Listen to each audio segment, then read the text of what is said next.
Auburn police officer is making some serious claims tonight. He says the Auburn Police Department enforced a quota system that required officers to write a certain number of tickets. He also says when he complained about it, he was fired. WSFA 12 News reporter Bethany Wells talked to the officer. She also has reaction from the Auburn Police Department in this developing story.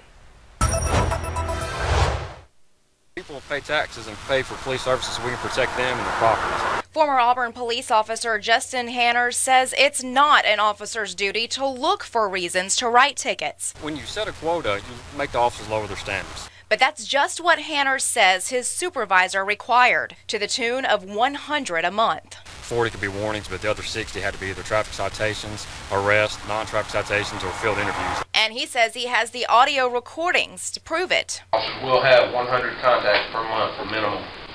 40 of those may be warnings for traffic. The other 60 will be divided between traffic citations, non-traffic citations, field interviews, and custodial arrests. Hanners' evidence launched an investigation, but when it was closed without substantiating his claim, Hanners says he was fired for continuing to pursue it. Not to speak is to speak, not to act is to act. Even with a wife and 2 kids at home and no job now, he says he'd do it all again. God is my provision, not the city of Auburn. He's going to take care of us, and we're not going to go homeless.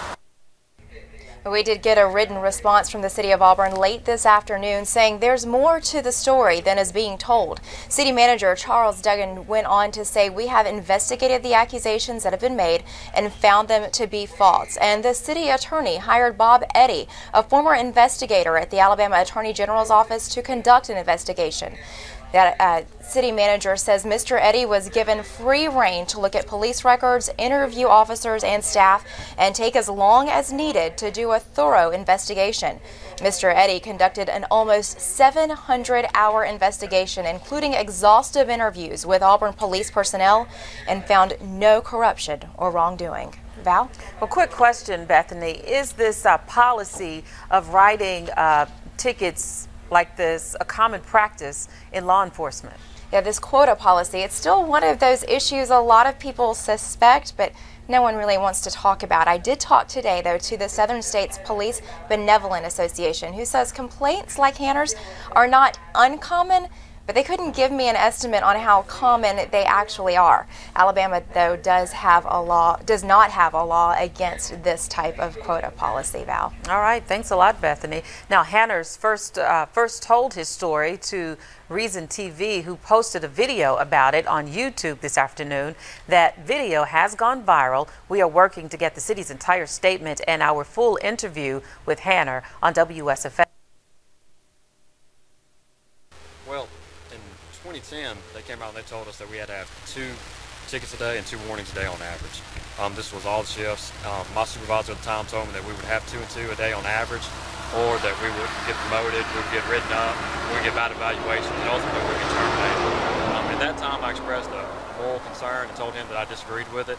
He went to at the time, the patrol captain, Captain James Tatum, told him what I'd said, and Captain Tatum ordered him to have me write a special report listing my opinion and saying why I had a problem with their ticket enforcement policy. So I wrote a 3-page special, just kind of listening to my moral problems with it, some statistics, and trying to keep it, professional and just offer some alternate ideas besides just tearing down what they had done. And they read it, then they immediately called me in and told me, Officer Hanners, we read your special report, and then we pulled your chat history. And 7 months ago, you told this joke, so we're suspending you for 4 days, and we're taking away 2 days of your annual leave. It was, police black humor, wasn't appropriate, shouldn't have said it, but the other officer that I was joking with was also joking that way and made some comments. He wasn't even written up, wasn't given any kind of disciplinary action or anything. So it was just a clear message to sit down and shut up. So after that, I got moved to the bike patrol program. I wanted to be, it plays to my strengths as an officer and minimizes my weaknesses. It's more PR, more security, and less expectation to write tickets and things. So and everything was going pretty well. Just a few little incidents and things, but mainly when Sergeant Neal came to our shift, he told us that the administration had looked at our statistics, that they, quote, sucked, and that he was there to fix us. And that's when he explained to us the 100 contact policy, where we had to have 100 a month. 40 could be warnings, but the other 60 had to be either traffic citations, arrests, non-traffic citations, or field interviews. A Terry stop, basically getting out on somebody, patting them down for weapons, checking to see if they have warrants, things like that. Okay, so tell me, just kind of give me a little bit of background. What are your feelings What are your problems with the quota? Sure. Well, when you set a quota, you make the officers lower their standards. You know, if you're saying you have to have so many in a certain amount of time, you got officers that might be catching calls, working wrecks, or want to focus on, you know, we've got an epidemic of burglaries. If you're driving down a neighborhood, you might see somebody speeding 5 over, but that's not enough to stop them. You know, the Auburn Police Department tells us to try to give people 15 miles per hour over before we stop them. So I might see 5 miles per hour, 10 mile per hour speeders all day, but they encourage us not to stop those. So if you make it where officers have to have a specific amount of tickets, they have to focus less on other duties and more just on traffic enforcement. So to meet this, you'll have officers that'll sit in a speed trap all day or sit up and watch a stop sign all day to try to get that number and then neglect their other police duties. And also they lower their standards. Instead of, you know, worrying about just people that just blow a stop sign or pass a stop school bus, you get officers like we've had that'll back up into a dead-end space, and every vehicle that'll turn left into a parking lot without cutting their blinker on, they'll write them a $164 ticket. They'll write tickets for failure to stop prior to exit proper property. So if you're pulling out of your driveway or this parking lot here and you don't come to complete stop, that's another about $164 ticket. So they also told us that a lot of officers, most of the officers are opposed to this policy. 99% of the guys that work there are great guys. They hate this. They're just stuck in a bad system. So what they were doing to try to be a buffer was write a lot of equipment violations and insurance tickets and seatbelt tickets, either low or no fine citations that people can get fixed. And they started telling us they wanted meat tickets. They didn't want these fix-it tickets. They would go over your ticket log, and if you wrote a lot of those, they'd tell you to switch and start putting some on major moving violations that cost folks some money. So.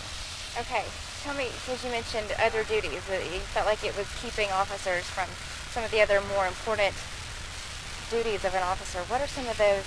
What do you feel like police officers should be? Just man, you know, people pay taxes and pay for police services so we can protect them and their properties. And so to do that, we have to maintain a visual presence in their neighborhoods, around their businesses, around the schools, to be a deterrent, to deter that crime. If, you know, I'm sitting on the side of the road in one spot all day looking to catch speeders. I haven't patrolled any neighborhoods. I haven't gone around any businesses. And, you know, it's deterrent from those primary things that people want us doing. Yes, we write tickets. Yes, you know, if I'm in your neighborhood and I'm looking for burglars and you blow a 4-way stop, we need to talk. Doesn't necessarily mean I have to give you a citation, but that's part of my duties. But that's different from spending all day trying to get a number so I don't get in trouble. For example, I was on shift. We had an apartment on Donahue Drive that kept getting broken into. Me and my sergeants looked at it. They're like, you know, this thing's getting hit every week at this time frame. So they said, you know, let's park the car and let's get out on foot. So I parked the car and walked around all night. And finally, some people came in. They backed their car in, wearing all camouflage. They walked around the backside of the buildings. I jumped out on them. They took off running. I caught one. We were able to charge them with trespassing and stop a burglary. But that night, I'm not going to have any citations. I'm out staking out and trying to stop burglaries. So, you know, there's a limited amount of time and manpower in a shift, and the focus has been way too heavy on traffic. Tell me about your departure from the Auburn Police Department. Well, I filed my grievance. It's a long story, but all right. I filed my grievance from the bottom up. At the same time, I went to the public safety director, Bill James, and started a complaint from the top down. So basically, I came to Bill James with all my evidence, with these recordings, with this documentation showing that these things were going on, and said, you know, that this is a problem. He took everything I gave him, gave it to Chief Dawson, and said, look, you know, this officer making complaints, investigate this and see if there's anything wrong. So I'm doing a grievance where I have to have witnesses and explain what's going on my side of the story. At the same time, they're doing an investigation. So what the city does is anybody I listed in my grievance as a witness, an officer that can back me up, they called in, did an internal affairs investigation and asked, you know, is what Officer Henderson saying true? They said yes, then, well, there's a gag order placed. I mean, we're investigating this, and we can't have officers talking about it to contaminate the investigation. So what we did, we didn't discuss it, but then I got a written letter that I still have from Bill James that said that the internal affairs investigation was closed, that it wouldn't be reopened, and that it was unfounded, that these people investigated themselves and surprise, surprise, didn't found that they had done anything wrong. So at that point, I asked another officer for a statement, asking, you know, to back me up on some of these things that happened while we were together.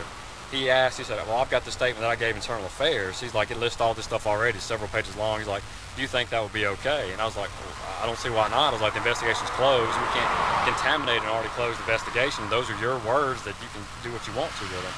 Well, I presented that in my final due process hearing as evidence, and the chief and the city attorney picked it up, walked outside, talked about it, came back inside and said that this was part of that internal affairs investigation, that I violated the gag order, had violated the internal affairs policy, had taken that information that wasn't supposed to be disseminated and disseminated in this official city hearing with the only people they picked to be there, that I had told them everything we were going to talk about ahead of time. They told me to come and have, that these people weren't supposed to hear it, and also that I violated the recording policy, because even though state law says I can record these people, the director says professional courtesy I'm supposed to let them know if I'm going to or have recorded them.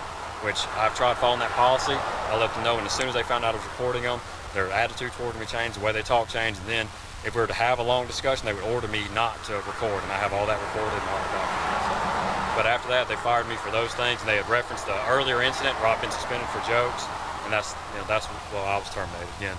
6 years, been in trouble twice. Both times were working under Chief Dawson, and both times were immediately after speaking out against the ticket quota. Okay, so you started working for the police department when? 2006, August 2006. And the only other time you have any record of any trouble prior to what led to your ultimate departure was the one joke? Yes, ma'am. Wow. The current stuff. They'll do what's called performance counseling, which that's not a formal disciplinary action. That's just supervisor saying, hey, I looked at your numbers, your tickets were a little low, and they'll document it. So if it's a continued problem, that's nothing that they always tell you, that's between us, that's not going in your folder or anything. But I've had 2 official disciplinary actions. Both have been related to the ticket quota. Why did you feel like this was such an important something? I mean, to stand up enough to lose your job over? Well, you've got some decisions to make. I've got to sleep at night, I've got to live with myself, and the citizens of Auburn pay us. They expect us to take care of them and their property. We've got this burglary epidemic that we just can't seem to solve, and obviously writing more tickets isn't fixing it. So it got to the point where I couldn't stay at the Auburn Police Department any longer, so my choices were either just bow out quietly or try to do something about it when I left, and I felt I had to do something about it. So. But you have a family. I do. The way I looked at it and the way I told my friends that God is my provision, not the city of Auburn. He's going to take care of us, and we're not going to go hungry. Wow. So you, what are you doing now? What's your situation? I'm about to go to school and try to find a new career. When you blow the whistle and put yourself out like this, you're blacklisted from law enforcement. Even good agencies don't want somebody that's gone through this and made this much noise and attention, and don't want that whistleblower in their organization. So all I've ever wanted to do is law enforcement. I've got a 10-year law enforcement career. Even when I was in the Air Force, I was what we call security police, like a military police officer. So that shot, so I'm using that job bill to go to school and find a new path. So. Wow. Does that make you nervous? Very, but like I said, it's kind of exciting at the same time. Like I said, when one door closes, another one opens. So I'm eager to see where God's going to take me and my family. So. Did you ever feel like you would be the person? Did you imagine yourself to be the one who would take a stand this firmly? Well, I'm pretty libertarian in my beliefs, and Dietrich Bonhoeffer is one of my heroes. He says that God will not hold us guiltless. Not to speak is to speak, not to act is to act. So so that's always stuck out with me, and I felt if you got the free will and the ability, you should do something about it. So. Let me ask you this. Becky said, and we said in the newsroom, of course everybody knows this happens, but nobody wants to talk about it. Does it really happen that often? I mean, have you had contact with other law enforcement agencies that...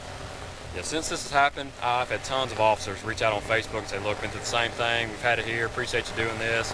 A lot of ex-officers tell me the same thing, and when I reach out to some of the lawyers to talk about it, like we have officers come all the time and complain about this and stuff, but Auburn policy says we want to have a quota, but it's not against Alabama state law. So if the citizens want to do something about it, hold their elected representatives accountable and pass a law that says we can't have these ticket quotas, we can't have number-driven enforcement. So.